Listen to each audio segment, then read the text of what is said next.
forgot, you know, like. It's already person identified as code. If you want to use yourself and turn on your camera.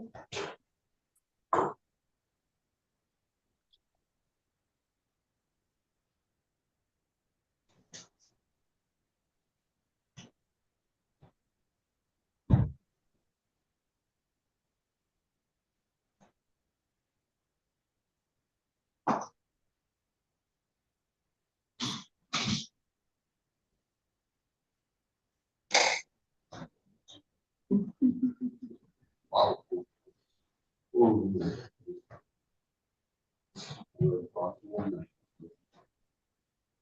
Mr. Brock, can you hear us? I can, Your Honor. Good morning. Good morning. I'll turn you up a little bit.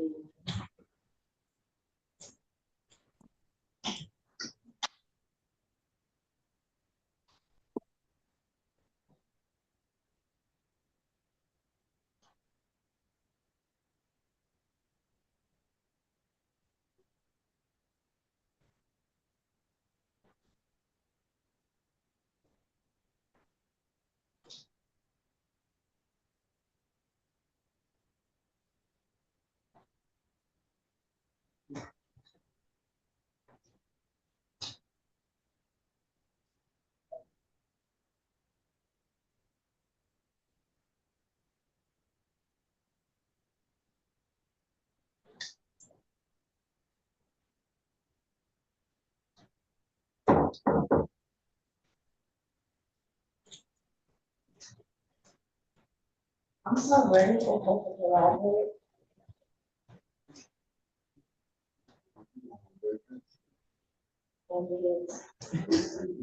And can't wait.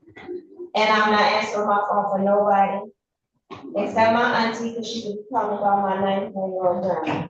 That's the only person getting answered. Everybody else going straight to voicemail.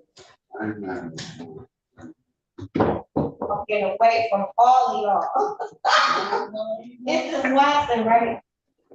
This is Watson. Here.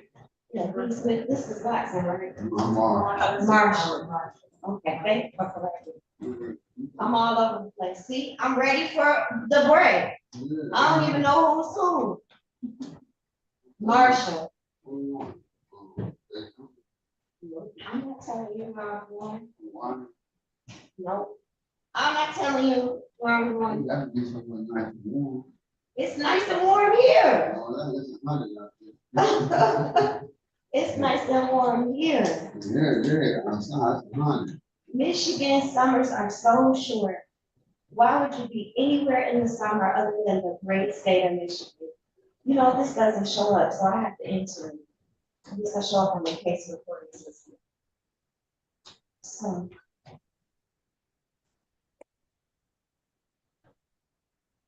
All I don't really look for the whole case.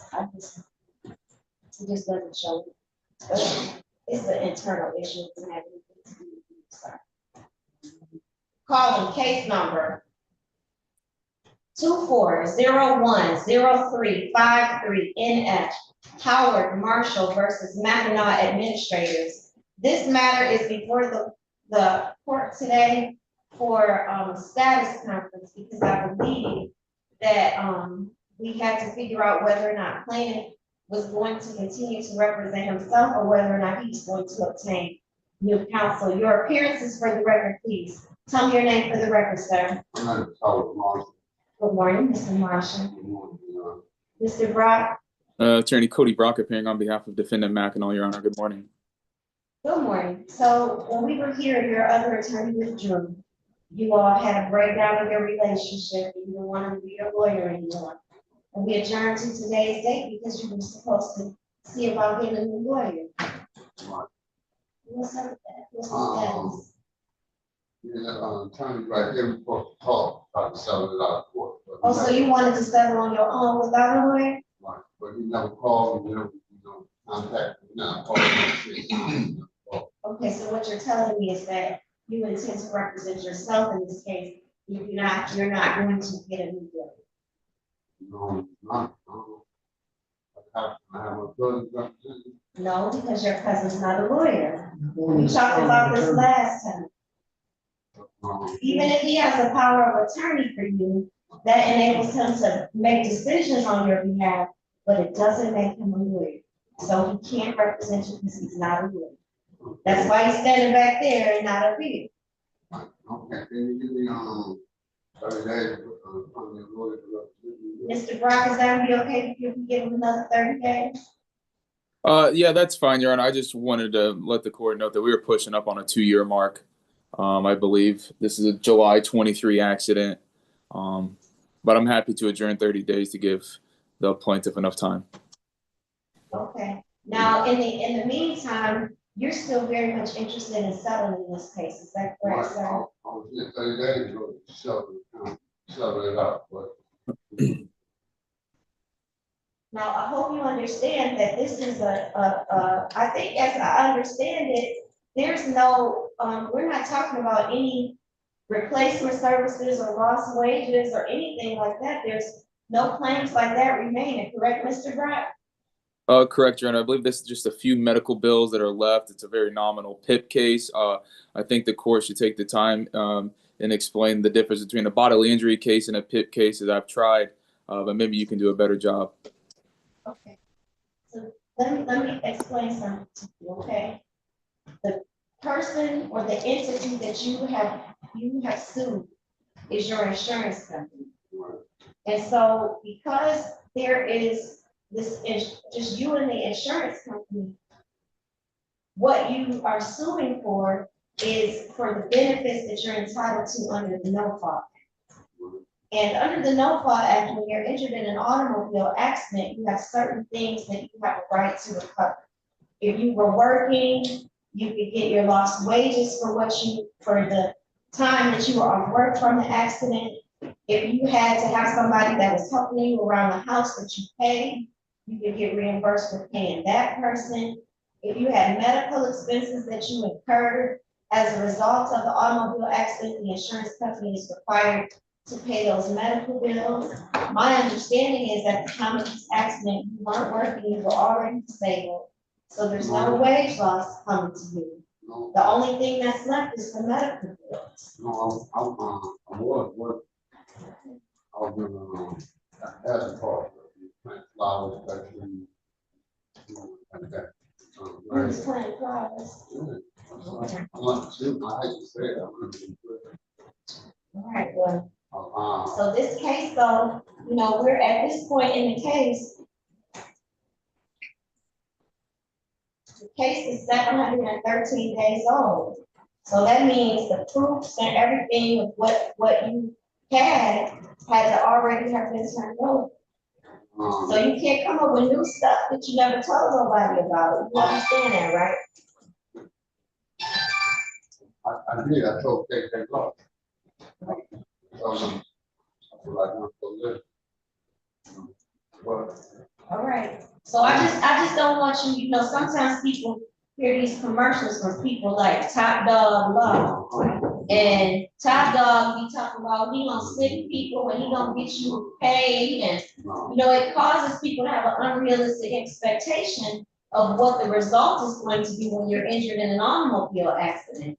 And I don't know if you ever heard them Top Dog commercials, but that man's not even lost his license to practice law in the state of Michigan. He has those commercials all over the country. So I just don't want you, Mr. Marshall, to have it twisted and to think that you're gonna walk away from here with a big old paycheck, because that might not be the case, okay? I'm Top Dog. You heard the commercials. I've Go seen it ahead. 100 times. Yeah. I'm Top talking Dog Law. about my future benefits, like if I got to have surgery in my leg. Okay. That's what I got it. So if they pay you for future benefits, in order for them to pay you for future benefits, you have to agree that you're never gonna ask them to cover future benefits. In order to get paid for that, a waiver, that's what's called a waiver of futures, and you have to agree that you'll ever file any claims against them in the future. See, I really think that this is a very complex situation, and you will benefit from counsel. Having a lawyer. I know your cousin is very smart. and he cares about you a great deal, he tries to help you. But no-fault law is very complicated, and I really think it would benefit you to consult with an attorney. So I'm gonna give you 30 days to try to find a lawyer.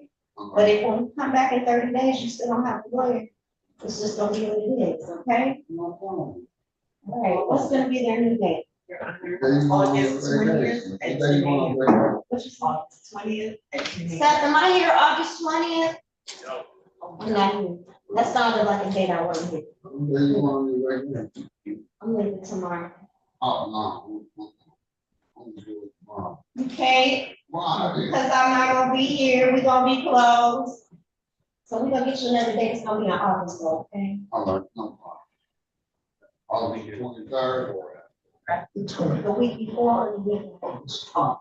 August 22nd How's August 27th? No at problem. 10:30. You be At back on 10:30. vacation? I'll be back from vacation next week. Mr. Brock, is August 27th good for you?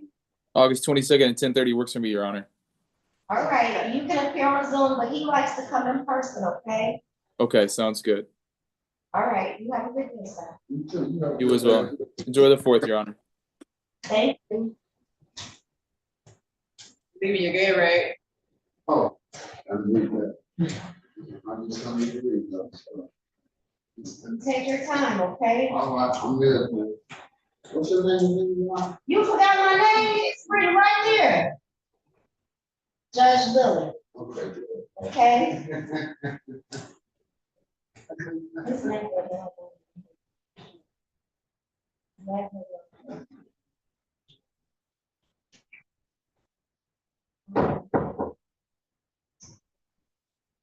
Parties on Al Malachi versus Mackinac Administrators.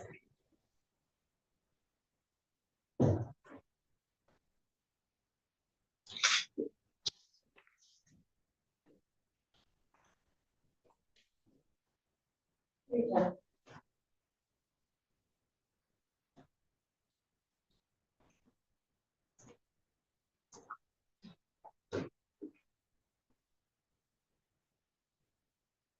Calling case number 25002426 NF, Abbas Al-Fatawi and Fadil Al-Maki versus State Farm Mutual Automobile Insurance Company and Mackinac Administrators. This matter is before the clerk today for a motion for summary disposition. I believe also a settlement conference. Your appearances for the record, please. Good morning. Good morning, Your Honor. Anthony Sinisha on behalf of defendant. Why are you staying so close to each other? Fans too much. Turn it up. You don't want the Beyonce fan. Okay. Ashanti, turn it off for you. Here. Just spread out, you each got your own lights there. All right, whenever you're ready, you may proceed. Thank you, Judge. This is defendant Mackinaw's motion for summary disposition as to the claims against plaintiff Fidel Al-Maliki. Mr. Al-Maliki made a claim for benefits through the MECP. Mackinac Administrators is the third party administrator for those claims. As part of his claims, Your Honor, he made claims for wage loss. He also made claims for household replacement services. And up to the date of his deposition, he had claimed that he was making those claims to present because he was unable to sit and stand for long periods of time and he held the chores. He claimed that he never returned to work. And we obtained surveillance showing that that's definitively false, Your Honor. He went back to work as a gas station clerk. The surveillance captures that clearly. And that he was working for hours, which would have included sitting and standing for long periods of time and interacting with customers. The surveillance report and the affidavit of the individual who ran the surveillance are included in the exhibits, Your Honor. And of course, these are material to the claim. They're directly claims being made that are support for those monetary amounts that are to be due to plaintiff alleged. So they're definitely material. They are definitely false. And so given the language of MCL 530.73, a subsection 4, interpreting case law such as Williamson and Bateman, then the facts of this case, Your Honor, the dismissal of the claims and being rendered ineligible for benefits is warranted, and that is what the defendant is asking for in this motion. So that's a relief we're seeking, Your Honor. Thank you. You're welcome. So, Ma'am, sorry, I said you. thank you. The 3173, before the person presents a statement to support the claim, knowing that it contains false information material to the claim, it's not eligible for benefits, Your Honor. So, in order to What are you saying?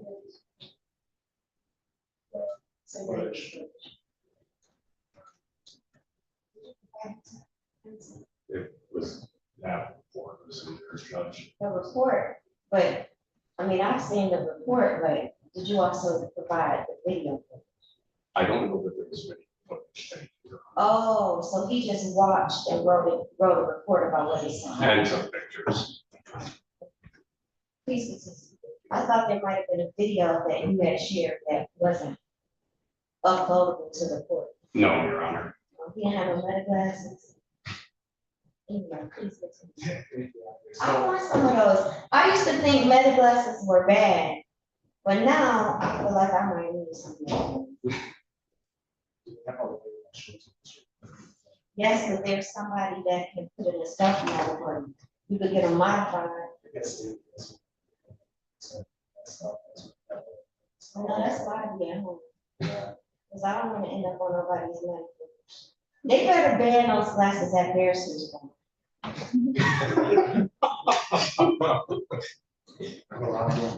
Footage must never leak of me dancing by the stage at Bearson's. Please continue. Thank you. So under 31. There's a certain bug guy in here today that I was expecting to see dancing by the stage at Bearson's Ball, and he was not there. You know. Anyway, please continue. Thank you.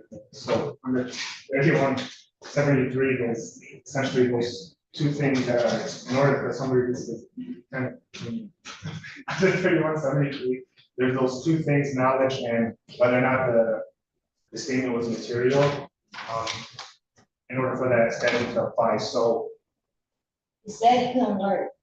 He said he didn't work, and they allegedly caught him at work for days before he came to his deposition and testified that he can't work. well, it was one day. I'm not mistaken. So he just worked one day. So, Your Honor, I think the timeline here is important for to show whether it's material or not. So, Your Walk me Honor, through your argument. thank you. On October 19th, 2024, the accident happened. The application for benefits was filled out on November 6th, 2024. Number 34, question number 34 on the application asks where you employed the role, yes. Number 35 says, have you missed work? He said, yes, this was a month after the accident. Surveillance didn't happen until July 15th, 2025. So that's 8-9 month gap between the accident and when surveillance was taken. I understand in the deposition you made those statements, but our argument here is not. That's really kind of the problem, That's the right? problem. Because even if which is, he testified, let me go to the, Testified, he yeah. testified that he was still unable to work. He testified when he was asked, I think it was on page 26. Hold on, let me get to it. Yeah. This is why I like to have the pleadings pulled up because this is why we're having these little delays for me to get my documents right. Because I like to have the pleadings pulled up so when I ask you questions, I can go right to the part. So I Talking believe, about, hold on.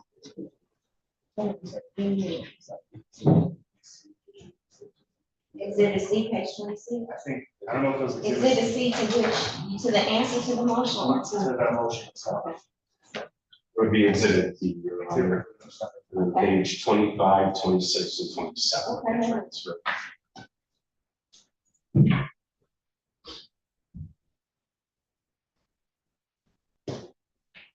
I'm gonna pull it up on the share screen so we can all have it, okay?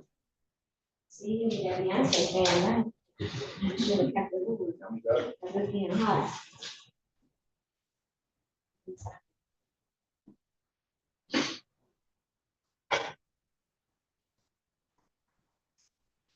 Okay, you said, Starts on the.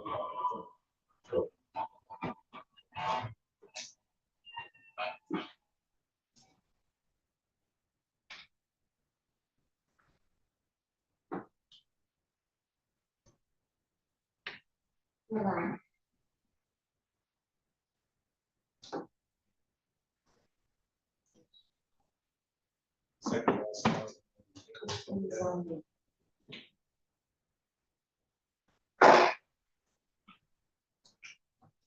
Okay, it's page 26. Question, were you employed?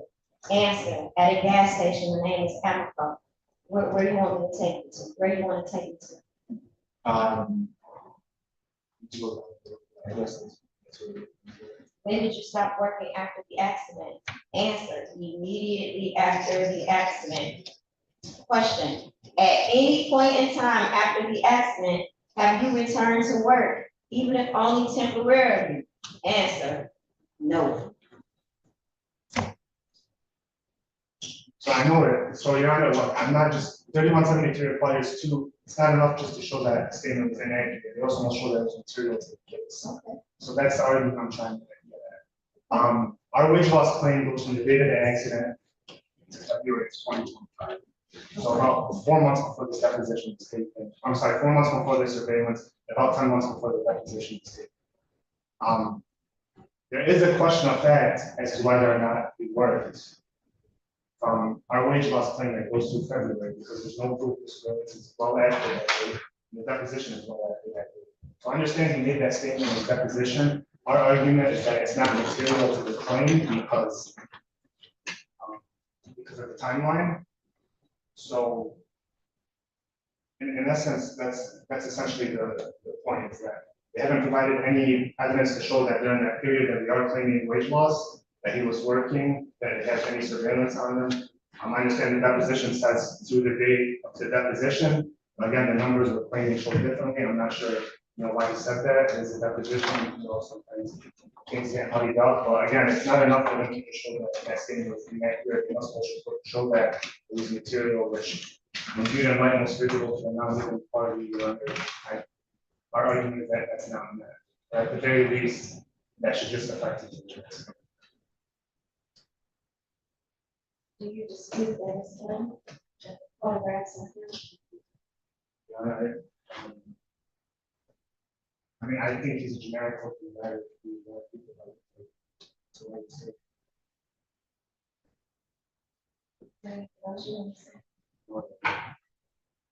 Thank you, Judge. Again, they're claiming that they're making wage loss claims to February of 2025. That's not true. Page 27, line 15. Are you making a wage loss claim from October 19, 2024 up to the present day being the deposition, which is December 18, 2025. That's a good 10 months after the February 2025 claim that they made. Judge, I think it's important to note, the first time that they itemized the wage loss claim was after we filed a motion for summary disposition. It goes to show you just how material that misrepresentation was, that they're recapping their own wage loss claim based off of the evidence that we submitted here to show that it's a misrepresentation. That is huge to the point. That's just how material it is. let's say that I agree with you to a certain extent.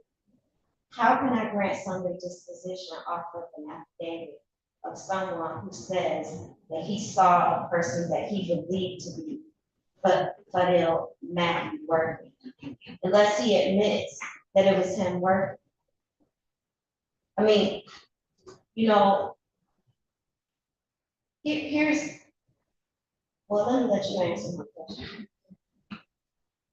How can I grant summary disposition based off this affidavit, these still pictures, and the deposition testimony? I think, Judge, the still pictures show clearly that it's the same person. Did you take this step? But yes, I have. And when you took this step, you knew about this in records. Yes, So did you pull out the picture and say, is this you?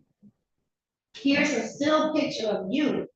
Once you locked him in on the location of the gas station where he worked, you were conducting this deposition armed with these pictures that you knew he was lying. Did you confront him with it and get his answer? I did not, Judge. See, that's the problem. I'm here to call balls and strikes. I'm not here to teach deposition techniques. But the problem that I have is that I'm getting these motions that are filed by defense attorneys that have gotten everywhere up to where they think they need to be to get summary disposition, but they don't cross the line. When you have someone in front of you at a deposition that you're caught dead to rights in a lie, you confront them with it. And then their answer under oath confronted with the lie gives me what I need to grant summary disposition. If I'm just making an inference and comparing the testimony of the plaintiff versus the attestation of your investigator, it's a question of fact. I can't grant summary disposition, even though I think his client might be the biggest liar of the liars of all the liars. That's not my call to make a summary disposition. That's a credibility call. But when you have a witness in front of you that you know you got caught dead to rights lying, you confront him with it. You say, this is you, is it not? This is the gas station where you worked, is it not? As much as I'd like to grant your motion, I can't because it's not presented in a manner that is undisputable that the testimony lacks credibility, because you didn't ask the question. So while your position is very strong and it may cause them to take a different posture in negotiating this case because they have a real credibility problem with their client, it's not to the point where I can do anything other than say it's a question of fact or a trial of fact. The law is very much in your favor as it stands on the issue of material misrepresentation. But if I'm weighing his deposition testimony that he never went back to work with your surveillance attestation that he saw him working, why would I not be making a credibility call that I'm not allowed to make a decision? But I'll let you make the record if you still want. Yes, Or the Judge. record is needed. Of course, I think I've gone with this before, and it's whether a person of a reasonable mind can differ as to the evidence presented. I presented a picture of the man where you can see side by side the picture of the man in the deposition, of the picture of the man in the surveillance, and they look identical. That's a credibility call. That's a fact-oriented call. I guess, fair enough, Judge. I said I was gonna let you make your record, and yet here I am still interrupting you. You had him like Tom and Jerry, there were very few times, I might be dating myself by saying this, but Jerry was very elusive, and Tom didn't get Jerry in his hands all the time, but when Tom would get Jerry, Jerry would find a way to just, do you even know what I'm talking about? I know who Tom and Jerry is. You had Jerry right in your hands, and all you had to do was be like, is this you? And Judge, I guess my response to that would be, and if he said no, would it still make any? You in the same position you in right now. I guess. But when confronted with a picture of his own self, listen, I'm not here to teach deposition techniques. There's a way that you do it. You lock him in, you lure him in, you get him to answer things that he's gonna be willing to agree to.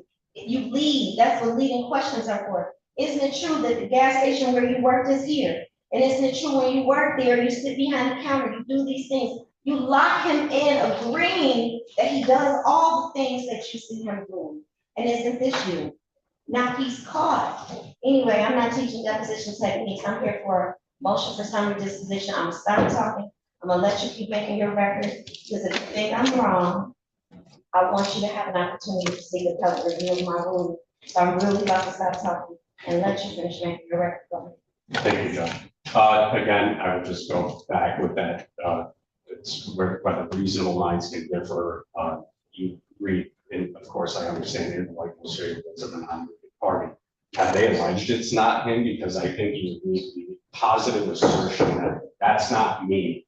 And mind you, that's not the defense that's being made. The defense being made You here. hear him ask him that? He said, I said, Do you deny that it's your client? See, I keep saying I'm stop talking, but then you made me talk again. I asked him, I was very strategic in the questions that I asked him because I'm trying to flesh this out for the record. I asked, do you deny that that's your client? And he said, that's a generic looking person. I guess that, what I would argue, Judge, of course, is that's not evidence. Evidence would be an affidavit from Mr. Fabiola Maliki saying that's not me, surveillance.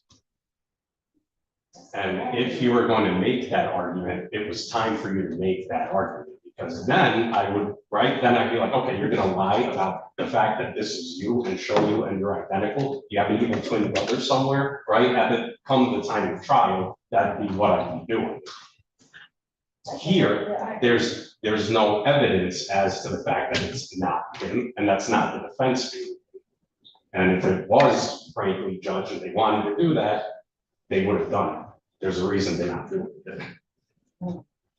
Your position is duly noted and preserved for the record, and as much as I would like to grant your motion for summary disposition, as much as I really do, like, it's like, you have no idea how on the edge of granting,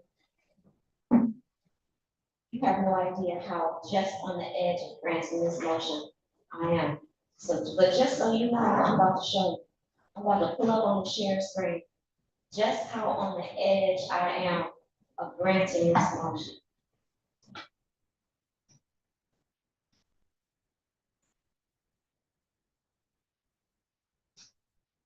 That's just how on the edge of granting this motion I am.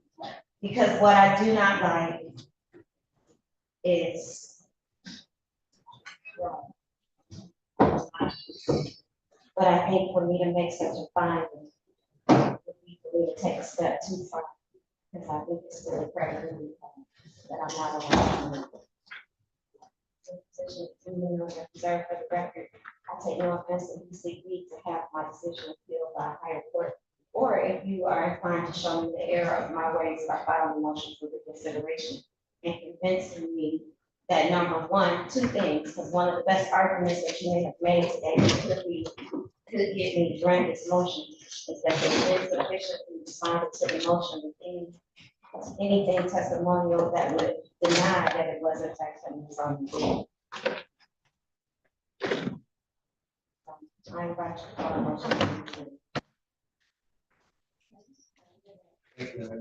We have to do something. Well, I'm sure y'all not gonna tell me. We're gonna give you, we'll give you a new date for the settlement conference. Because, you know, he might have to talk to his client, so we'll give you a couple of weeks to get your reconsideration in and give you a new date for the settlement conference. Step in back and talk to him. Thank you, Judge. You're welcome. Who's next, Madam Clerk? Under Dion versus Perry. Practice on Field versus Harris.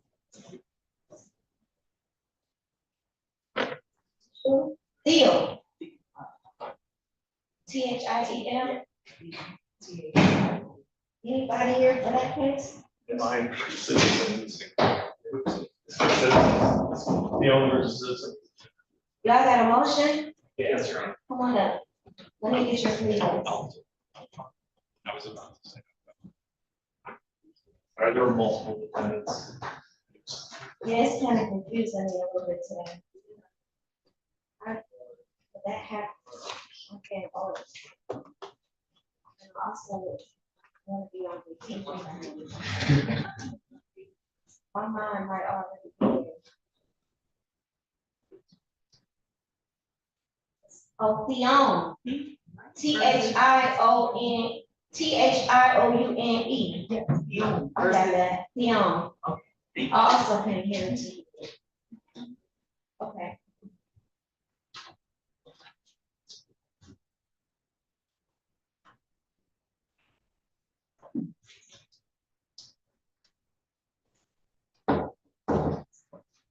Sorry. Well, I could turn my thing on, just because he turned y'all thing on. I mean, I gotta do what I was saying.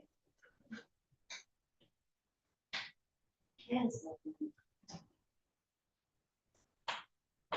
We're coming, you know.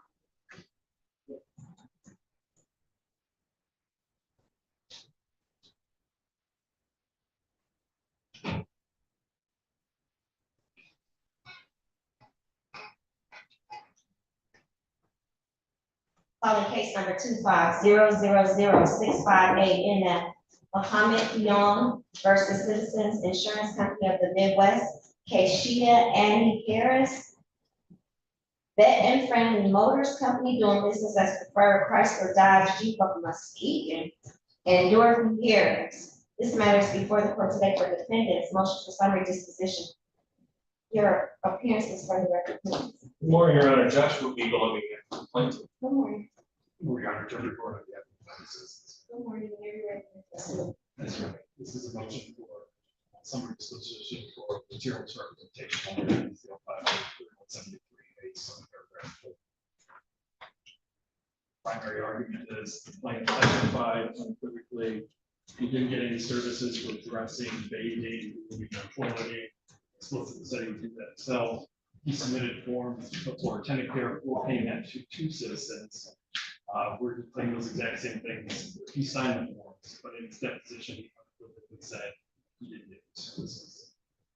He knew that these were false, but he submitted them nonetheless for payments, and he signed it. So these, by his own party admission, he did not get the services. He also submitted a claim for replacement services on one specific day where he planned cooking. But on that day, he went to the hospital because while he was cooking for himself, demonstrating that he could do these services, he extended that. He admitted at his deposition he was cooking at that time. But himself, so clearly he could do these services. He was doing the services, and nonetheless, on that same day that he was doing cooking, he claimed replacement services. So, by his own party admissions, Your Honor, he submitted services that were false, legally false. Mistake, there's no misunderstanding there. These are party admissions that he didn't require the services that he received. That's why summary disposition. In response, Your Honor, this is that kind of stipulated to this. These issues that they're raising are one, it's simple to say. If he was intentionally submitting claims trying to raise some fraudulent recovery, then why in the world would he testify in his deposition? No, I don't need these things that I signed. He did not understand that at the time. We're talking about 2 days and a couple of weeks in January. Those are these submissions that ever occurred. That they want to bring this up. This is a year and a half later. Secondly, as it relates to the cooking thing, he didn't remember any of it. He didn't remember that he cut his finger initially. He didn't know they brought up the medical records for when he went to the hospital. The records are what they rely upon, which is, again, hearsay. There's a foundation for what statements were made or not made. It says in his deposition, that's what it says. I do remember Hold on, let's go to page 43. He said, I remember the incident. Now that you brought it up. Hold on, let's look exactly what was said, okay? Page 43. I'm gonna put it on the share screen so everybody's looking at it. Page 43. He said, question, and you cut your hand while you were cutting some vegetables. Answer. I remember this incident. Yes, I do. Yes, now I do. Yeah, I do. Yeah. Question, were you cooking during this incident? Yes, I was making some. Yes, I was prepping, I guess, a meal. I guess a meal. This is Question, were you cooking for yourself or were you cooking for somebody else? Answer, no, it wasn't for myself. I remember this incident. correct. I understand how the transcript looks. I'm not disputing it. Again, if it's that simple, I would stipulate to it. And this court knows that, and we've done that actually, I think, in this case on another motion that was made. We don't argue those things. I know my client who had him deposed. There's a language barrier issue, and he wants to appease. That's what he's saying here. He was accused initially of, oh, this record shows that you were coming, you didn't do this. That's a nervous reaction. Long story short, all of it together, we're talking about over 2 years of these things. He submitted two forms that his provider provided. Not him. He didn't sign them. He didn't do those things. He was saying, this is what the provider. Now, again, Can we just make sure we understand we're talking about the same form? yes, We're talking about this form? if you pull up those letterings, no, we're not talking about this. The attendant exhibit 8. Okay. I just want to make sure I'm on this form that you're saying he did. Is this one? Yeah, so if you look the last 2 days, there's letters for each of these. The provider was never deposed. The provider is the one that filled these documents out. My client clearly testified, no, I can bathe myself. So these are general grooming. If you say grooming to a individual that is not familiar with English language and hasn't only been here X amount of years, what is grooming to them? I was a defense attorney for a long time, and I know what the vagueness is intended to do. But if that client or opponent doesn't understand what you're saying, get clarification, that's fine. The issue is they've had these calendars 2 years. My client comes in as deposed and says, no, that didn't occur. So if there's an intent to defraud, an intent to I commit just want to fraud, make sure I'm following you. You're saying that this form may be erroneous, but it was not completed by your client. correct. My And that your client, client is honestly indicating that these attended here forms are for services that he did not receive. so certain parts of that he did not require, they never made those claims, and we have no problem dismissing them. They were not. That's what we're here to say. Is they're now going back and saying, But what he's arguing is that opinion upon, if there's fraud or anything, the whole thing was done. correct, and that's, again, now that we're 2 years later, if that was an issue, take the service provider step, do all these things and clarify these forms. But you're saying my client did something intentional. My client did something to defraud. If that were true, he would have sat there at the deposition and said, oh yeah, he did all these things. And then the service provider would come in and said, no, I didn't do any of this. There's no benefit to him to fill out a form that's incorrect and attest to it, and then turn around and say, no, I didn't. If anything, it speaks to his lack of understanding, not a fraudulent misrepresentation where the entire claim should be thrown out. We'll dismiss it. It's not been claimed. These 2 months, he deserved more. He didn't submit claims for those. But now that we're here, he wants to have the whole thing dismissed because of a couple of forms where he testified under oath. No, that is not accurate. So he had an opportunity to correct the record, to show what these forms stated, and say that they're inaccurate. That is not fraud. And in this case, if you look, he's giving a deposition, and in response, I highlight, he's being asked questions about medications, and he's trying to articulate them. And counsel's accusing him of reading things or writing things out. That's how he's listening to the question and trying to interpret. So there's really not this scheme and what this motion or what protects assigned claims and what protects these insurance carriers from fraud. This isn't that case. This isn't 10 months of attending care and you've got them on surveillance, at a basketball game or a fish concert. This is not that. This is an incorrect form that my client admitted is an incorrect form and clarified the statement. And the resulting granting of this motion would be catastrophic to his medical needs. And I believe the court should deny it because it is not a fraudulent material misrepresentation as this issue. Your Honor. Hold on. Ms. Mathis, are you guys, what's going on with your case? We just need a little bit more time, Your Honor. Second that, second you guys are gonna do. So, I'm a little confused. Mr. Beagle and I were at this deposition. If there was anything that was unclear, we would have had a clarifying question. You can see that on page 63, because Mr. Beagle actually ironically brought this up and said he didn't know what grooming was. I know the issue, that's not what he says. I said, can you explain to him? I didn't say he didn't know. And I did. And then he said, I didn't receive these things. Yes. He filled out a form saying that he received these things, and they're saying that these are forms, nothing. It says signature for insured, and who signs it? Who signs it? And we're at, we filed this motion, there was no response. It was great. Granted, and we had that set aside, and now we're back here. This is the first day that I've heard these forms are just inaccurate, and we would stipulate to dismiss these claims. If these forms were inaccurate, or there was a misunderstanding by Mr. Boone, where's the affidavit from Mr. Boone? We don't have an affidavit from Mr. Flynn, Your Honor, because he clearly admitted he didn't receive these things. He submitted forms for payment that he signed. So where is the evidence of saying, I misunderstood this, I really didn't receive this, or would have moved out my motion or attempted to by saying withdrawing? That's not it. It said I get CPA. I get here and it's just, well, we're withdrawing these claims because he didn't receive them by his own admission. What we have here is that he admitted he didn't receive them, but he nonetheless submitted forms that he signed. CPA. That is a material misrepresentation of where they sought payment. And this isn't just some individual that was receiving a tenure. This guy missed, I went back to work about 2 days after the accident. And he worked a number of jobs. So as far as misleading or when we're looking at materiality, we got done with this deposition and we had a tenure form, but I went back to work and worked multiple jobs. So as far as when we're looking at the materiality standards, material is important to the investigation of the insurer.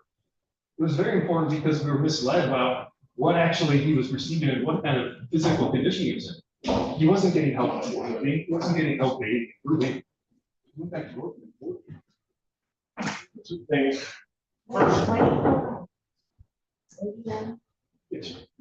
Now technically, you don't get to go again, but since if you're just bursting at the seams to say something else, I'm going to allow you, and then you will have your rebuttal, and then we're going to be done. I'm going to issue a written opinion. Go ahead. Thank you, Your Honor, I appreciate that. I apologize for jumping in.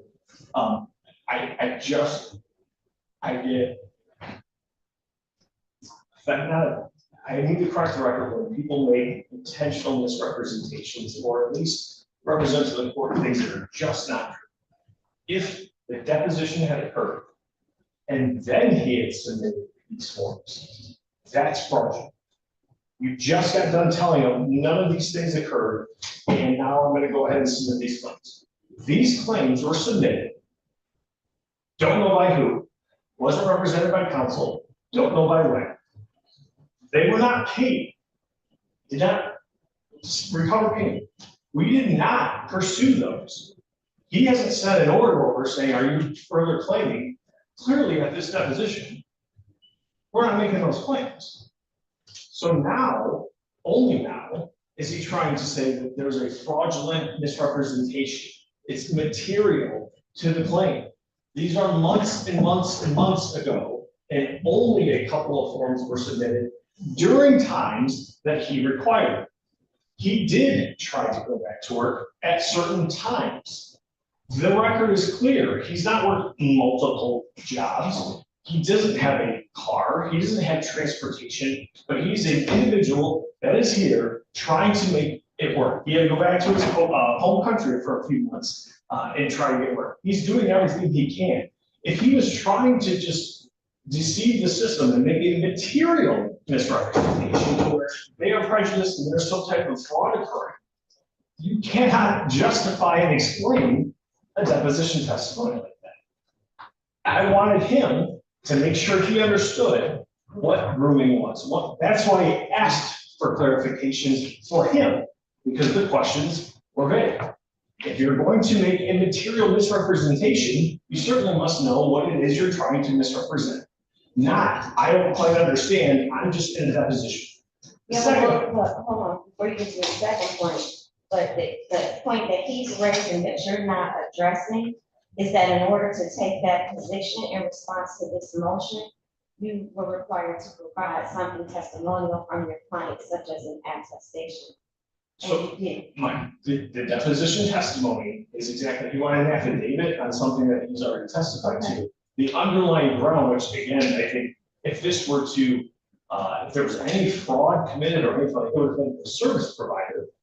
They never took a deposition. So if you do the bare minimum to prove fraud by simply taking two statements, or at least opinion, one written, not by my client, and then his testimony. What about him saying your client signed? I don't know if that's, we didn't represent him at that time. We didn't have a client. I have no idea if they were explained to him, if they were signed in info. I have no idea. These are all things. And they're in English and there's a language. And it's just a letter that gives you a grouping. I mean, how many times have we all been in depositions where You ask them a question about attendant care, and they start telling you about replacement service stuff. So these are not things that are sophisticated clients that people understand on a routine basis. And these aren't things that I'm gonna come up here for any client and say, oh, look, we'll get around this, or we'll try. We're talking about 2 months. The whole thing as a whole, if they want to say, hey, right now we'll pay it, we're talking like 2 or 3 grand. Why would we do that? It doesn't make sense, nonsensical. Okay, what's your second thing? I just want to address the debt itself. I'm not representing, I ask for clarifications a lot of times because of these situations. I think it's disingenuous to bring up the motion practice behind this when we've already discussed. I'm not making those claims. You want an order for the attendant here, send one over. None of this was brought up. There was a mistake. The deposition was not to interpret. So I'm not sure where all this is coming up with. You just didn't understand this. And if there's a deposition and you think he's misunderstanding stuff, redirect it. Ask a question. We asked, there weren't complicated questions. Was somebody bathing? Was somebody dressing you? You don't understand grooming? Sure. This is what grooming is. Was somebody doing your hair and doing these other things? The answers were all no. And the forms are here. It's got his signature on them. We don't have an affidavit, nothing. There's nothing refuted. The response doesn't say anything about this not being his signature. My concern here is that everything is brief. We're here to argue it. And now all these things are coming up with like, we don't know if it's his signature. Well, you didn't ask. It would have been a great defense to my motion if you would have said, well, he didn't sign this. It would have been a great defense to my motion if you would have said, hey, I just didn't understand this question. But that didn't happen because the questions were explained to him. They were simple. There was no misunderstanding. What we have here are party admissions. I was cooking that time, still clean cooking. I didn't need bathing, grooming, dressing, toileting. We haven't cleaned all those things. We never had anything saying we're withdrawing this. We had nothing ever saying we're not making this claim. That's only been said today, right now. There's nothing in evidence. Everything Mr. Beagle saying might be a great argument, but it's not evidence. All the evidence here shows that there were false statements submitted to citizens for payment. Is there anything else you'd like to say? No, Your Honor. Have a great day, gentlemen. You'll have a good machine in 7 minutes. Thank you, Your Honor. Yes.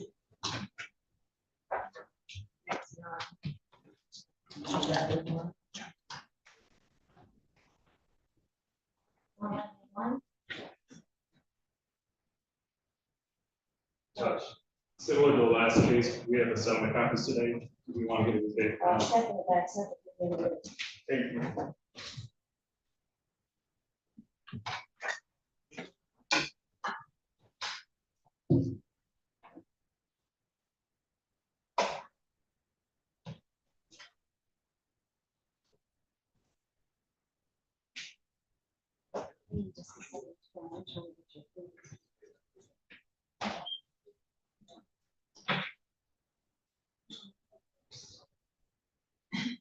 Make a motion when we have response.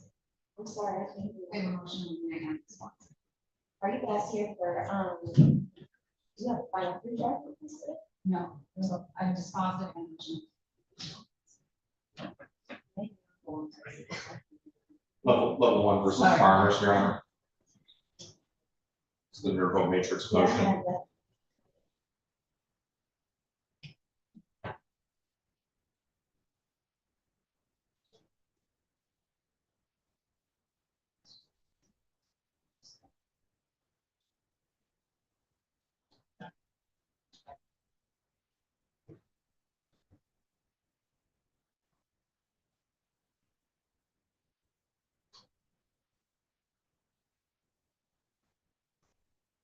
It's like you want the matrix motion today. That's confusing.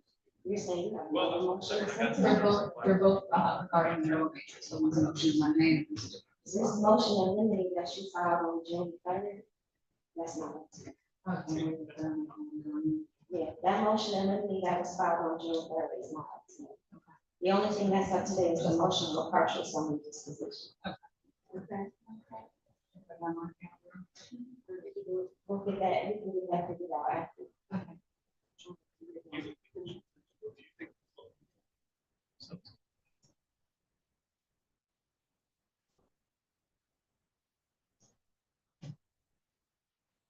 Here's a few different documents.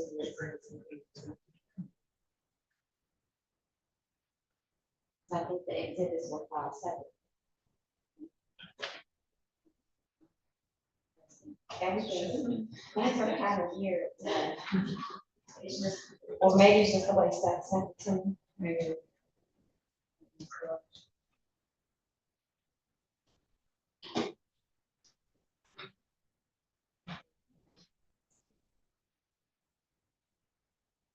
Call case number 24013315 and level 1 physical therapy for Terry Watts versus Farmers Group Property Casualty Insurance Company. This matter to be heard for sake of defendants.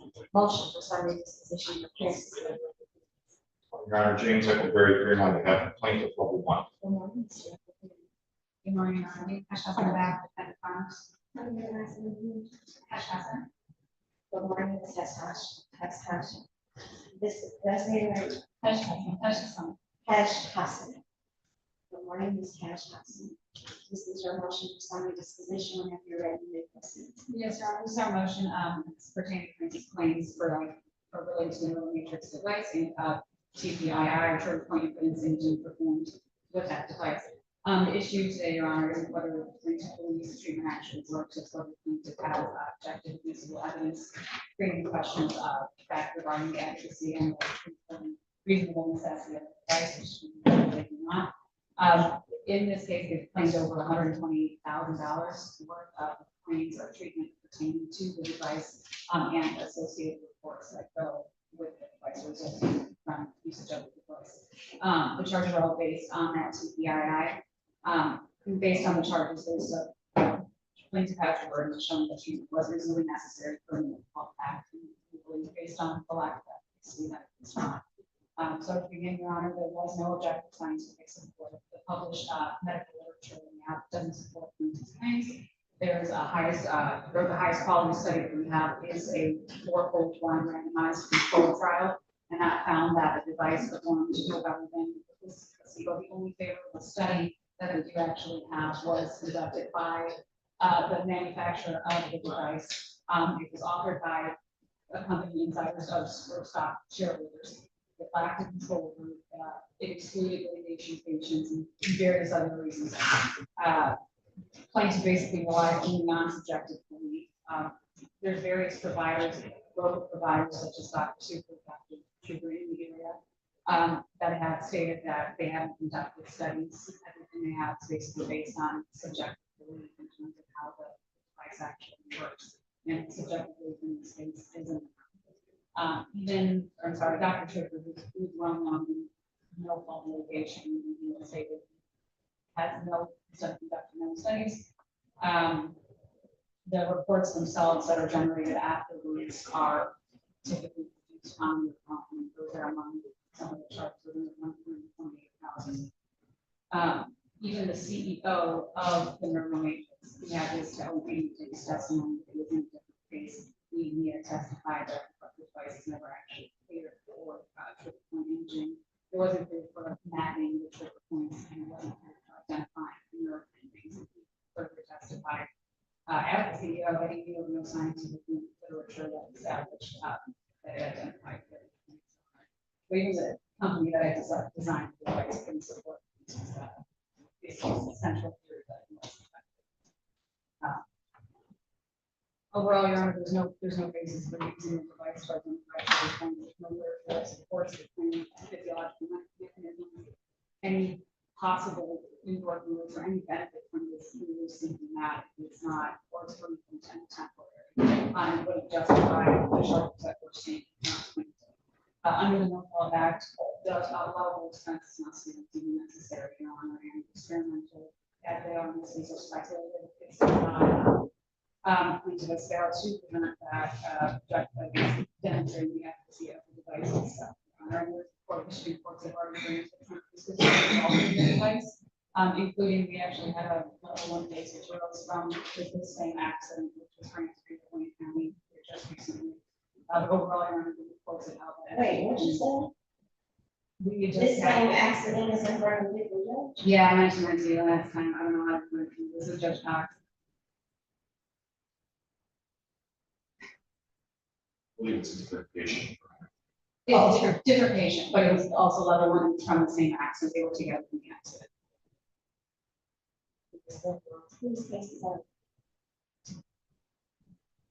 I don't know that offhand. I don't know anything about the other patient's case.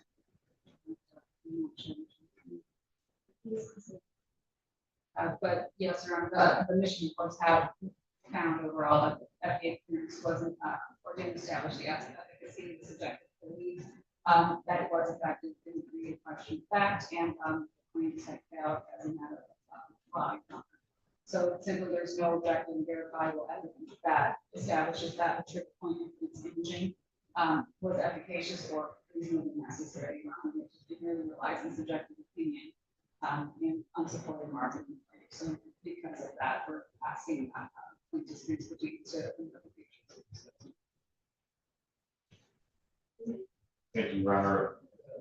I know that the court is familiar with the neural matrix motions, both Your Honor and the other judges in the building. And as I'm sure Your Honor is aware, the results are split. For as many motions as are granted, there are as many that are denied. But that's not relevant to the record today, because all of those things happen outside of this case in this court. Unfortunately, the problem with the way that this motion is postured is it relies on the Courtroom case, and the Courtroom case says that if a treatment is experimental, you must show that it's objectively efficacious. That is factually distinct because in Courtroom, we were dealing with a surgery which would not legally be performed anywhere within the United States. You juxtapose that fact pattern with the fact pattern before Your Honor, you're dealing with a device which, although auto insurance companies have great disdain for, can be, according to the FDA, marketed, sold, and used throughout the United States. It is fundamentally distinct from the fact pattern in Courtroom. But on top of that, if you look at how the FDA cleared this device in the 501, 510K process, you would see the research materials go into the device. And although it is true that there are 2 studies that studied the device in its current manifestation, what that ignores is all of the research that underlies those studies on the components that went into the device. Essentially, you have 2 separate components. On one hand, you have a device which detects trigger points, which are not nerve endings, but hard muscle nodules that can cause pain or be in reaction to pain. The traditional test for those is palpation. Palpation is inherently subjective, yet every doctor, every IME physician relies on that palpation test to see it in every single report. This device said, we want something that is more standardized and more objective. Is there some other way to detect these things?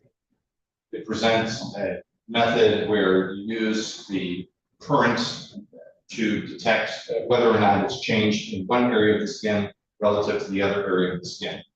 There are a whole litany of studies that deal with just that aspect of the device itself. And all of those studies were incorporated into the nervo matrix. And then you have the electrical stimulation.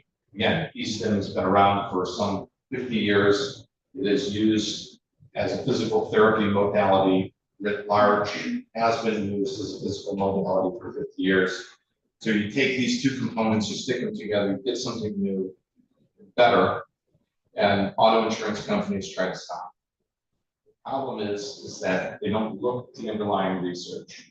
On top of that, you have an evidentiary problem in this particular case because the defendant essentially borrowed from various other records in other cases with other providers a whole series of deposition transcripts, IME reports, reportedly, which is ironic because my client went out and retained their own expert who studied the device and the research behind the device, and issued an affidavit and report testifying or attesting that the report or that the device itself is efficacious.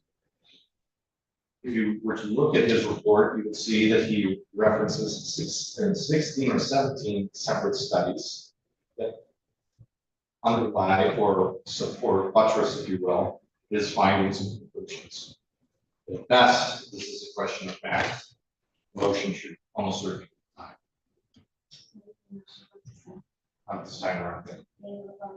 Yes, Your Honor. Regardless, they still have to use of missile weapons to prove any factual issue without objectively verifiable evidence that it is efficacious. They cannot provide that, Your Honor. Based on the 501K, that's just clearance. It's not included. So it's a lower standard in terms of the FDA. So it's not an approval. So the approval would require that it's actually shown to be reliable and effective, which in this case is just a 501K clearance. So it's just marketable, and that's all it's basically saying. And in terms of the trials or the research that showed, the most trustworthy one of them that was actually published in the medical study was no better than placebo, and that was based on all participants, researchers, statisticians, and analysts going in blind. So no one was aware of the assignment in that, so I find that to be more trustworthy.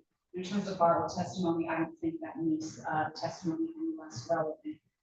In what they still use the device themselves, and it's based on their own use of the device. And they still said it was mostly subjective belief, and there were no steps to see whether it's borrowed testimony or not. I still find it relevant. In terms of their experts, these are from Dr. McGee, and he also referred to it as FDA approved. So I don't know if I would necessarily rely on his affidavit, since it wasn't an FDA approved, and there was just some other question of states in there. But just that, I don't know that I would say it's trustworthy.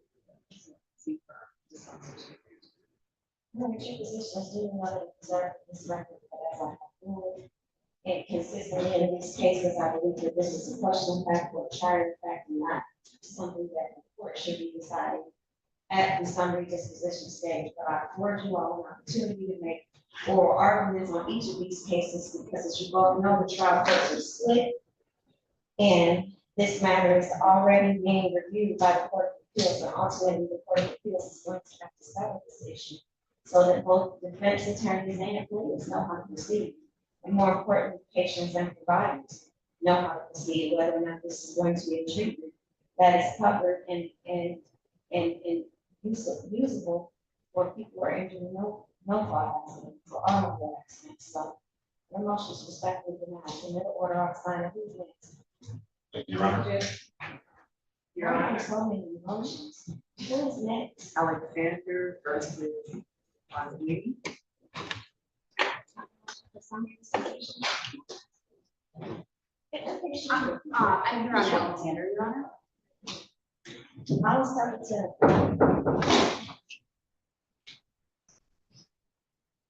The people that are here on the final pre-trial conference, I haven't seen y'all talking to each other at all today. Have you all been making any effort to resolve this case? Today?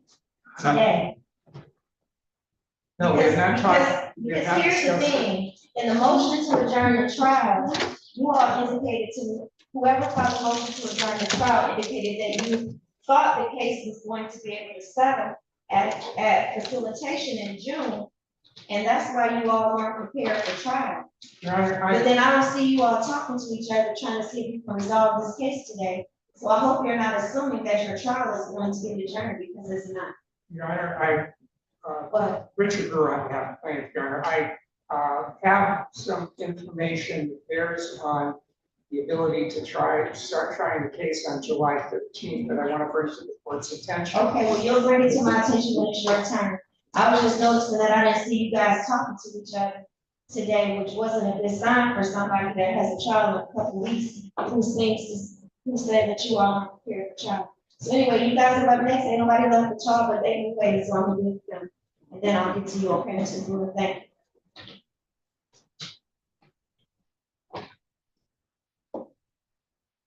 Which case is this again?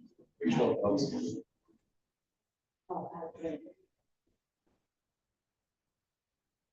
Okay, give me a second, you guys, while I get your please.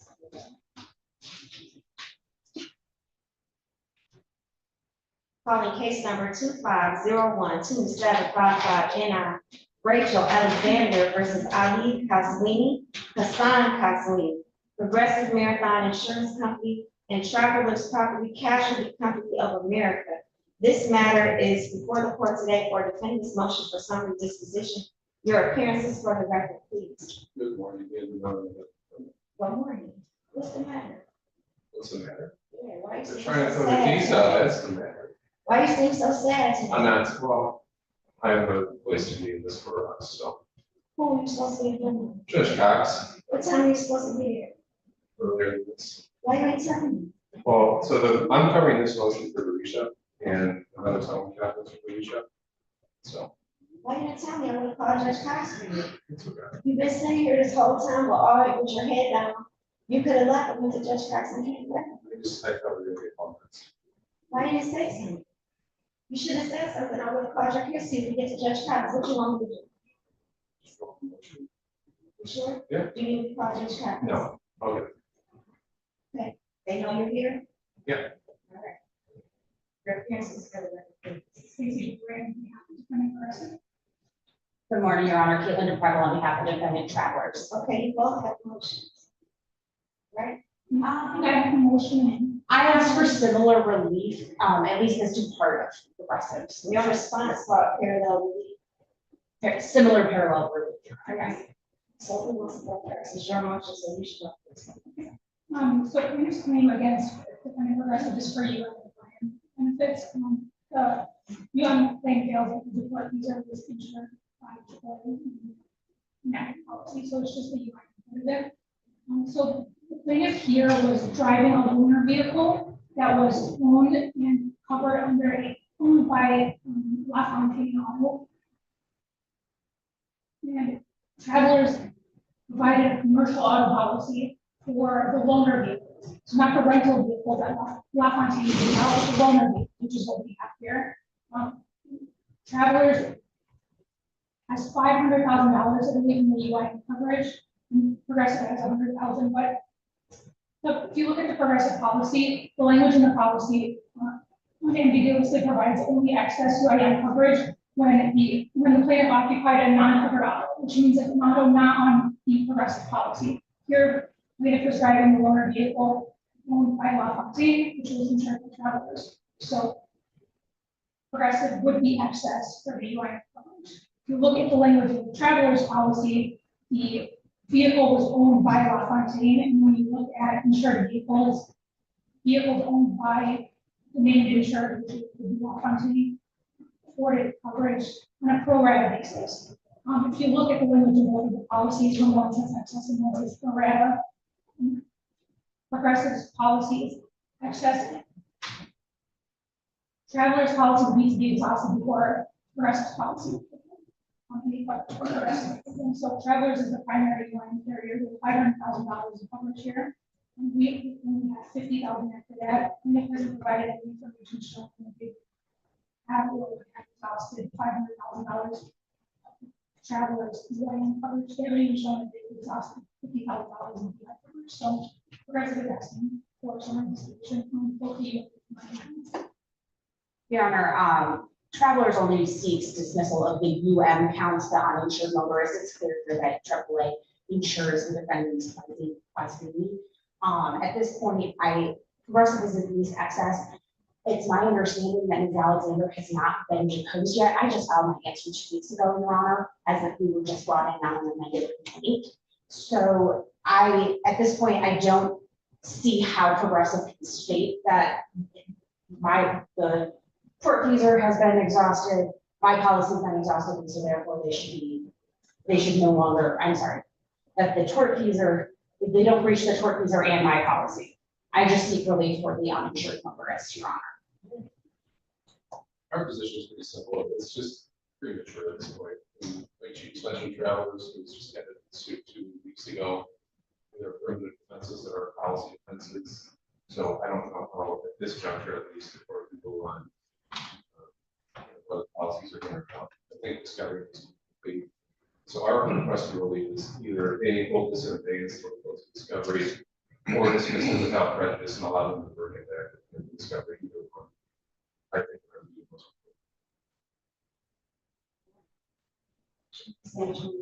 I would just say that it's just a straightforward question of contract interpretation. I don't think that anything that plaintiff has as far as damages go at this point. We can file a response to our motion. They presented nothing showing that they would have exhausted both the BI policy as the actual policy, as well as the traveler's policy. Nothing at all. So I mean, courts generally don't deny these types of motions based on a hypothetical and maybe online to be the time to show that there's at least a chance that those will be exhausted.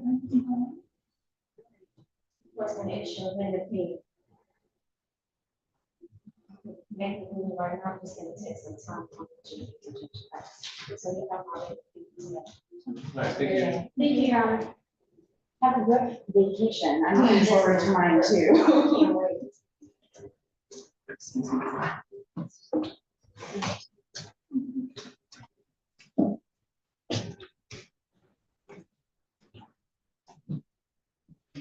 Next time, say something.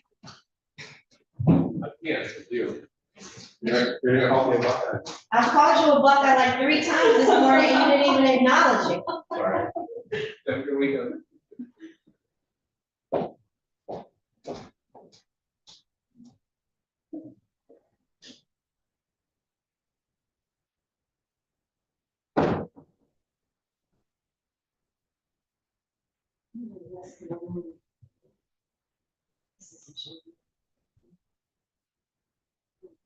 Parties on Earth are coming up.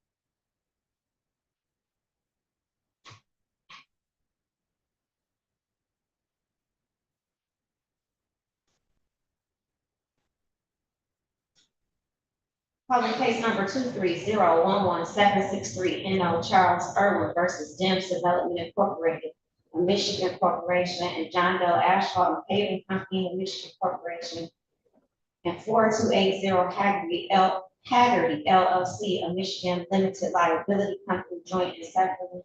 This matter is before the court today for a final pretrial conference. Your cases for the record. Good morning, I'm Richard Brewer on behalf of my Jesse Halpern. morning, I'm Brian Frager on behalf of Densley. Good morning, gentlemen. I'm not pleased with you all. I'm not pleased with you all for 2 reasons. Judge Brunner set this trial date for you all in February when I was out on medical leave. And this case has been pending. In fact, this is one of the oldest cases on that this case is.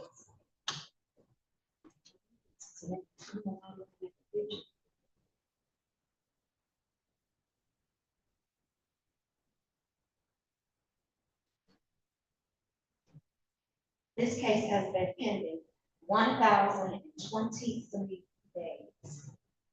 And on the eve of trial, the defendant, one of the defendants files a motion for summary disposition that's based on issues that are not newly discovered. It's a potentially dispositive motion that could have been filed years ago. And so why anyone would think that on the eve of trial, the court would be inclined to hear a dispositive motion that could have been heard years ago is I don't even have words to express why anyone would think it would be okay at this juncture. That motion for summary disposition was filed on June 12th, when you have a trial date of July 13th, a month before trial. You file a motion for summary disposition that you could have filed years ago. Additionally, I'm greeted with motions to adjourn the trial that quite frankly don't seem very compelling. So if you think you're going to convince me to adjourn this trial, good luck. Your time starts now. Your Honor, I did not bring a motion to adjourn the trial, but there are 2 matters that I must bring before the court that may impact the chairman of this trial. And there are matters that I really don't want to discuss in the court. I would request that we have an in-camera conference so that I can explain to the court. When you say you don't want to discuss in an open court. It has to do with my medical condition. Okay. Well, nobody's here except for your client. So if what you want me to do is turn off the YouTube, so we can make a record of this, I do. we can do that. Your Honor, Hold on, let me turn off the YouTube. Or at least mute it.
That's gonna be hard.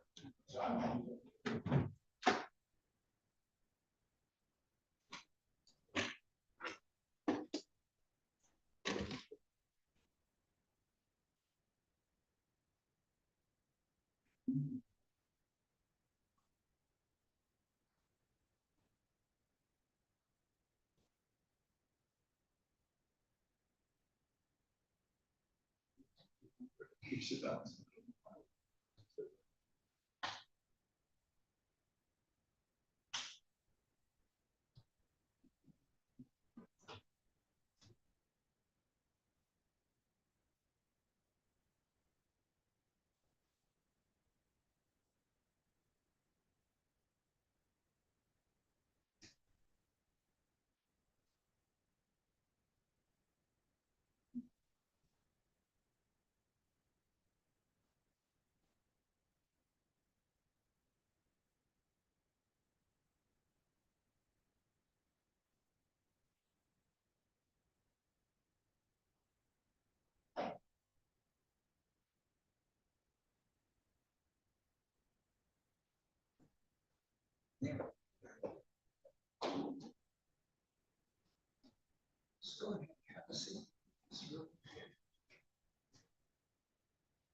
Okay, we're back on the record after a brief recess. We're in, the parties had an opportunity to discuss in chambers with the court the position that this case should not proceed to trial.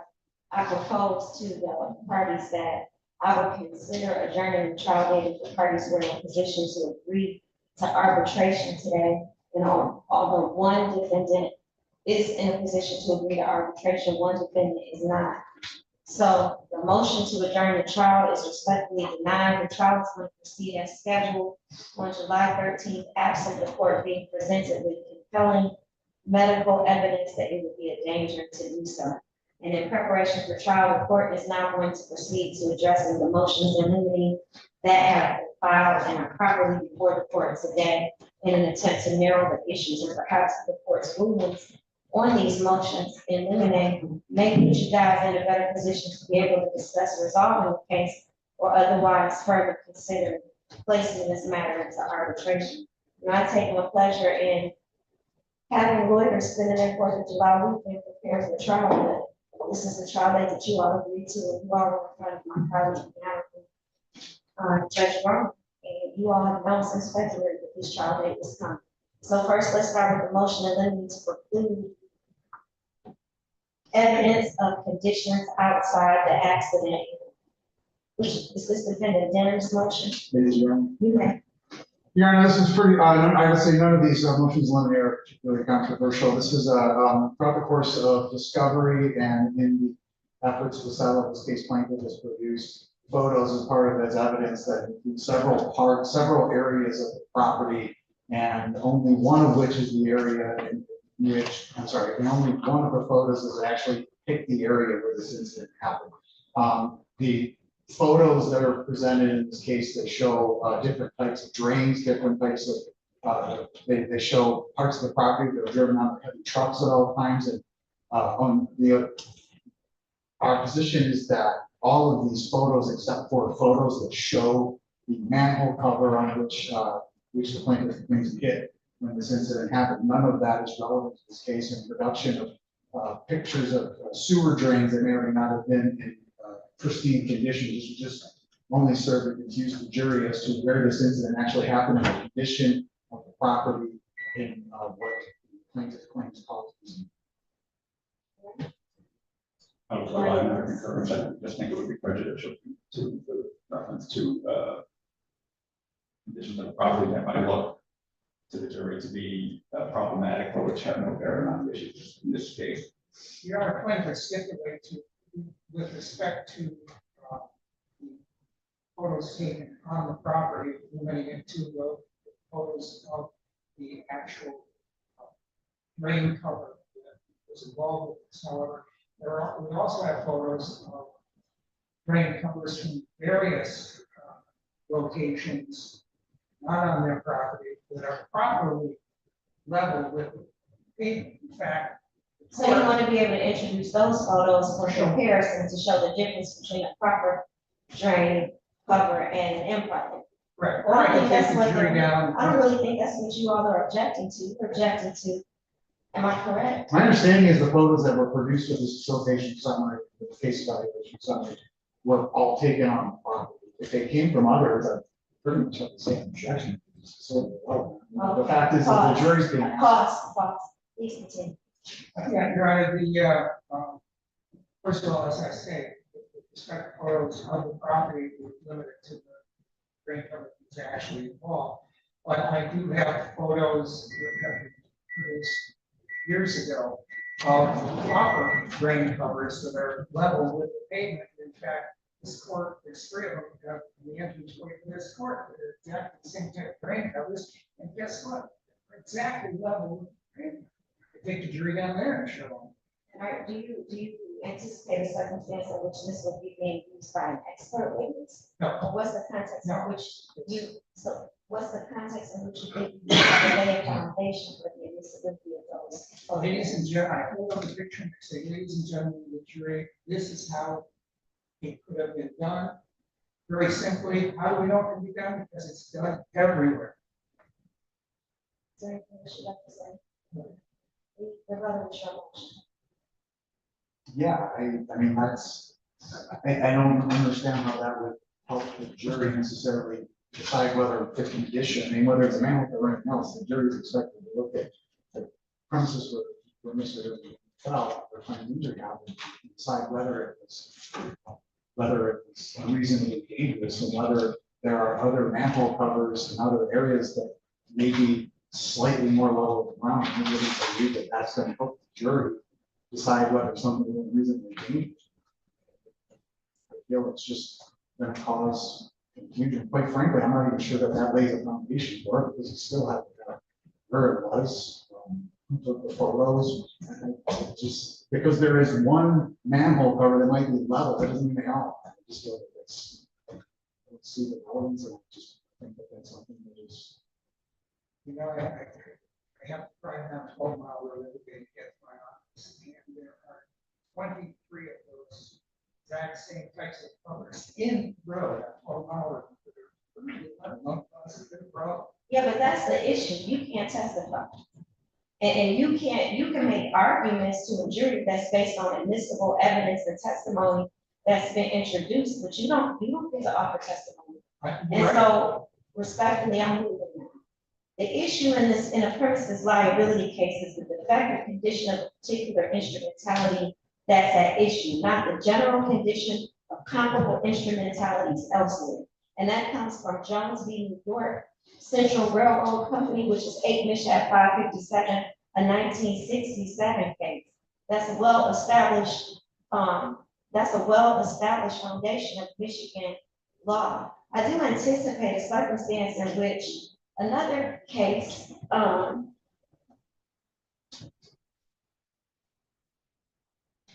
I do anticipate a circumstance under which, for comparative analysis, a juror could be presented with an example so they can understand the defect that the plaintiff is claiming.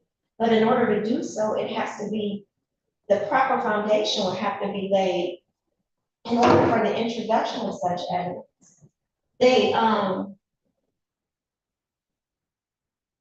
There is a case which is Duke versus American Olean Tile Company, which is 155 Mich at 555.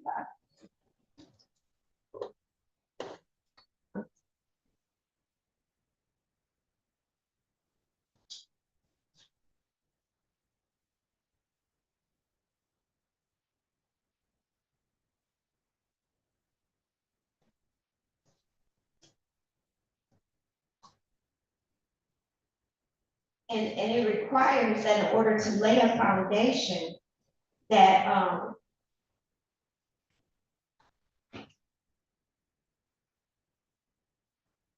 it places the burden on the proponent of the evidence. And the burden is on the party presenting the evidence to satisfy the court that the necessarily similar condition exists. And it holds that it would be reversible error to admit such evidence merely because the opponent failed to show that the condition had changed because that would improperly shift the burden. And the foundation requires proof that the compared conditions duplicated the actual conditions giving rise to the lawsuit. And so that case to me seems to speak directly to the circumstance that you're proposing, where you can just offer photographs. Merely offering photographs is not enough. You have to be able to lay a foundation with an appropriate witness in order to have those photographs introduced. You can't just hold up the photographs and start talking about your ordinary life experience. Don't ask jurors to suspend their common sense and ordinary life experience in order to be jurors. But the lawyers are the advocates, they are not witnesses. And so if you intend to introduce some photos for comparative analysis to be able to demonstrate to this jury that there was in fact a defect that existed on the premises here, it's going to have to be done with an appropriate witness, not just you holding up pictures. So at the juncture where you believe that you can lay a foundation to introduce those pictures with the appropriate witness, we can excuse the jury, and I'll allow you to make a record regarding the foundation, and we'll go from there. But for now, this motion in limine is going to be granted. What's next? Your Honor, I just like to state for the record that I did this investigator as a witness who took the photographs and used his testimony. But we'll deal with that at the present time, but that investigator will have to, that investigator is going to be offering an opinion. Even if it's a lay witness opinion, it may very well be admissible, but it has the proper foundation will have to be laid for the purpose of the jury being able to compare those manholes to the ones that issue in this case. Okay, what's next? The next motion is the motion in limine to preclude evidence of plaintiff's social security disability benefits. Yeah. Motion in limine to preclude evidence of plaintiff's social security benefits. Defendant Dens. Your Honor, I'm not objecting to that. I don't intend to tell the jury, submit evidence to the jury that the social security. All right. My concurrence might complicate it a bit. I just noted that we would potentially want to admit the application. That we're saying in the application. I'll get it both ways. We get it both ways. Because the application lists statements that are potentially for impeachment. Well, he had to, once you believe that you've reached a point where you can use those statements for impeachment purposes, then I will excuse the jury and we'll address that issue. And you may be able to use the statement for impeachment purposes without the jury being told that the statements were made in the context of pursuit of disability benefits. So your position to be noted and preserved for this record, but the motion is going to be granted, and at the appropriate time, the defendant believes that he has reached a point where he should be able to impeach the witness with those prior statements, then we'll excuse the jury and take them out of, address that issue out of the presence of the jury. The next motion is the motion in limine to admit plaintiff's prior criminal convictions and related evidence. Both defendants have filed similar motions in this regard. Who wants to go first?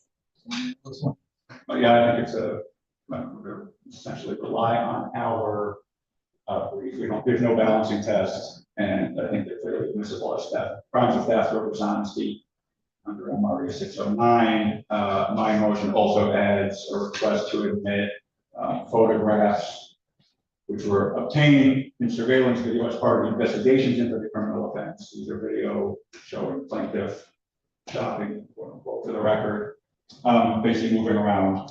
So we would introduce those to demonstrate plaintiff's physical and mental condition. Obviously, you have to put parameters on what, if anything, they say or show, but I don't think there was much of an objection to that part, so that's it. Your Honor. Wait. Oh, sorry. Yeah, I don't know what that is. Your Honor, though, it's this, many of the charges involved were crimes of dishonesty and fraud.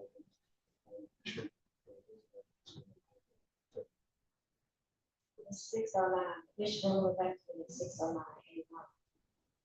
Go ahead. Yeah, Your Honor, the case I cited, Powell, makes the distinction that there's a difference between theft and dishonesty or fraud.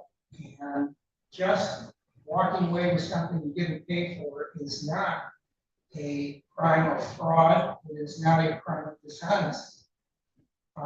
And therefore, it's not relevant or probative with respect to our client's credibility. And it certainly has no value as to any of his claims of injury in this accident.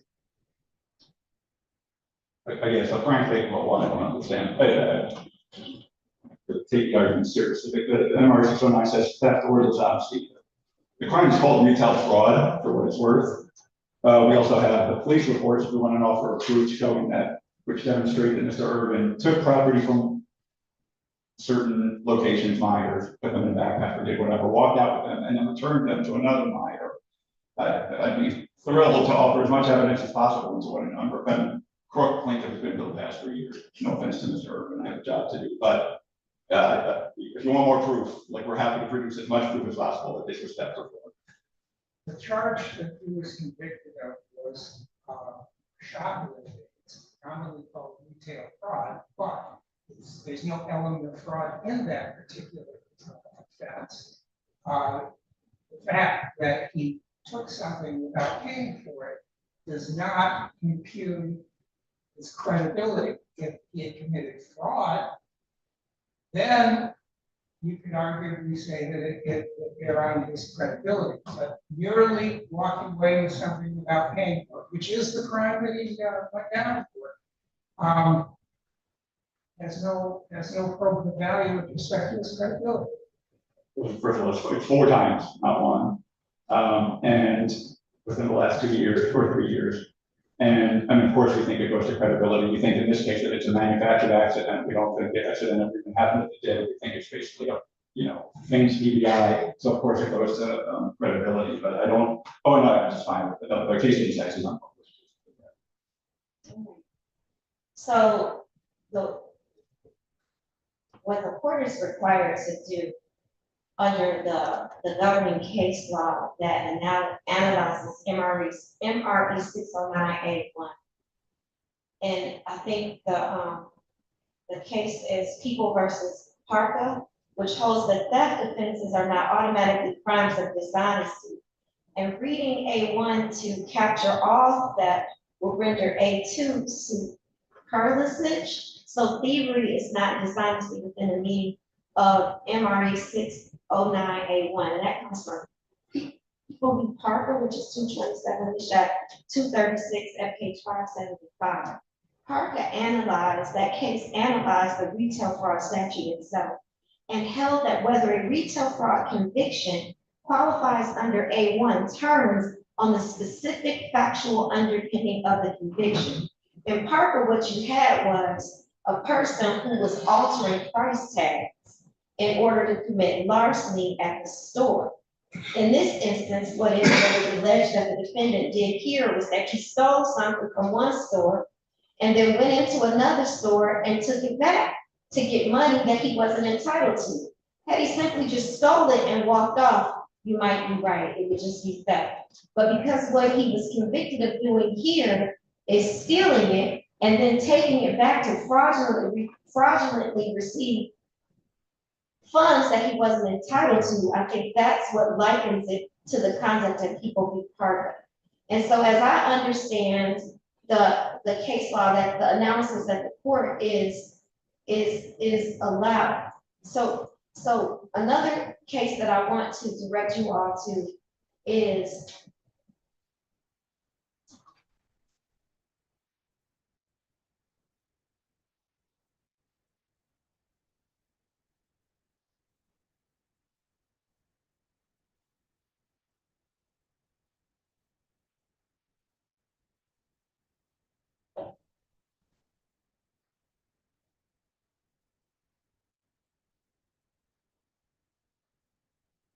and I think the case is, and I think this could be one of the cases that the plaintiff came to. I think but it's Central versus Stoddard, which is a 2014 case, which says it's NO 310-270, which is 2014 Westlaw 231908 from the Michigan Court of Appeals, and again, it's unpublished, but it's persuasive, and I think it tracks directly with the situation that we have here. And in a civil case, because the plaintiff is a witness and not a defendant in a criminal trial, that I think there's additional probative value of this conviction that outweighs the prejudice balancing in MRE 609A2B. And for a straight theft form conviction, the court would have to find significant probative value on the character for truthfulness. And under MRE 403, the balancing that the court is required to do, I think under the circumstances here, especially when you have an allegation that the defense is raising the defense of fraud and contemporaneously with this, you have the defendant, or sorry, the plaintiff being a defendant in a criminal case that ultimately pleading guilty to committing fraud. I think it's relevant, it has relevant value, and I'm gonna allow it in. Now, as it relates to the other components, I think that, you know, it's the shopping photographs and the videos. I think under the balancing that I'm allowed to do, that I'm required to do under 401 and 402, and also I think it requires what I believe the defense is trying to do here is establish sort of like 404B evidence that this is a pattern of fraudulent behavior, and you're not. No, just for clarity, Okay. just so I've been walking around, it's just like kind of ordinary surveillance. You can walk around, you can pick up, so it's not, his back doesn't hurt, it's just. Oh, so you don't want to introduce it for the purposes of establishing that this is a modus operandi of him performing various frauds. Because 3 of them were happened after the accident, so those are You clear. just want to be able to use the images for being able to challenge the credibility of the claimed injury.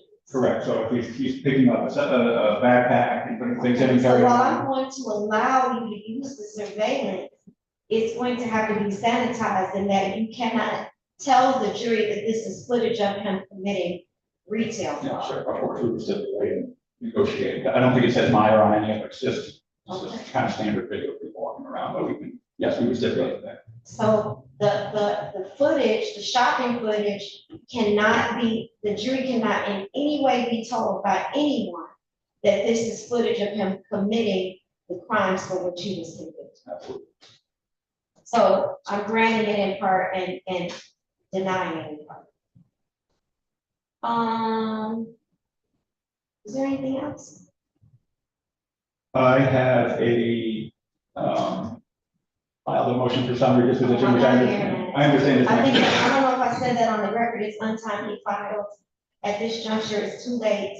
You have failed to convince the court that you have a valid reason why you failed to seek this dispositive relief that you could have sought years ago. And the court is declining to hear your motion for summary disposition. I would just state for the record that there's nothing in the scheduling orders that I know was this. declined, and it does overlap. If your summary disposition motion was based on something that was newly discovered to you, I would hear your motion and I would have expeditiously brought it on the record, but you're arguing basic principles that if you were entitled to that relief, you should have been filing that in response in lieu of an answer. But anyway, your position that I am required to hear the motion is duly noted and preserved for this record, but I am not doing it. Understood. It just overlaps as it for an issue, just for the record, that might come up, because we're gonna have an issue with jury instructions, if we go to a jury on the duty, and so our argument in the motion is essentially that, the property owner only has a duty to. Well, there's nothing to allow that, nothing about my refusal to hear your motion for summary disposition precludes you from seeking some sort of motion for directed verdict or other dispositive relief at the close of the plaintiff's proofs. if they have failed to establish the elements that would create that legal obligation on your client's behalf, I will hear you during the trial. And is there any value in continuing settlement negotiations with Judge Barry? Well, what I think that plaintiff does not know is that that your client has indicated that you would be willing to consider arbitration. Your client has indicated that you would also be willing to consider arbitration. You're just not in a position to commit to it on the record today, correct? I think the best way for me to say it is we'd be willing to engage in good faith discussions about arbitration, but I don't have the authority to agree on terms. I didn't say you had to agree to terms today. What I wanted you to agree to today, to see if you could agree to today, is that you'd be willing to go to arbitration. And if you could commit to going to arbitration, I would adjourn the trial to give you guys time to work out the terms. But if you don't want to, if you can't do it, that's fine. If I could explain. Yeah, go ahead. Here's what the confusion is if we agree to this today, are we blocking the arbitration? For instance, I'm not saying this is really good, but like if Mr. Burr were to say, we want a high low of, 5 million to 10 million, would I be, I guess I have to agree to something. That's my, does my client have the ability to walk away from it and say, never mind? Yeah, we can't agree on the terms of arbitration, we come back to the court. Anyway, so that's where we stand. You all have a trial date that's set for July 13th. I encourage you all to continue to talk to each other to see if you can agree that you would rather have this case resolved by an arbitrator versus a jury. And if you do so, let us know. And if you are at the point that you're able to make some commitment to that on the record in advance of July 13th, I will happily jump back on Zoom at your convenience to allow you to do that. So if we get, well, first of all, if we agree to trial, we just submit a stipulation. If we agree to go to arbitration, we submit a stipulation. But we have terms we're going. Right. And if we have agreement in principle to go, we can't email the court. Yeah. But the only way I'm going to move this July 13th trial date to allow you all to continue to try to iron out the terms of your arbitration is if I have a firm commitment that you are going to go to arbitration. And I know it takes time to iron out those terms, what the high and low would be. I know that takes time, but you have to at least be able to go on the record and say that you are committed to resolving this case via arbitration in order for me to adjourn the trial. Thank you. Thank you. I say have a good weekend, but you might not if you get ready for trial, but thank you for your time today. Yeah. And again, as we discussed in chambers, if there, a medical necessary component of the adjournment, I need further proof for the record.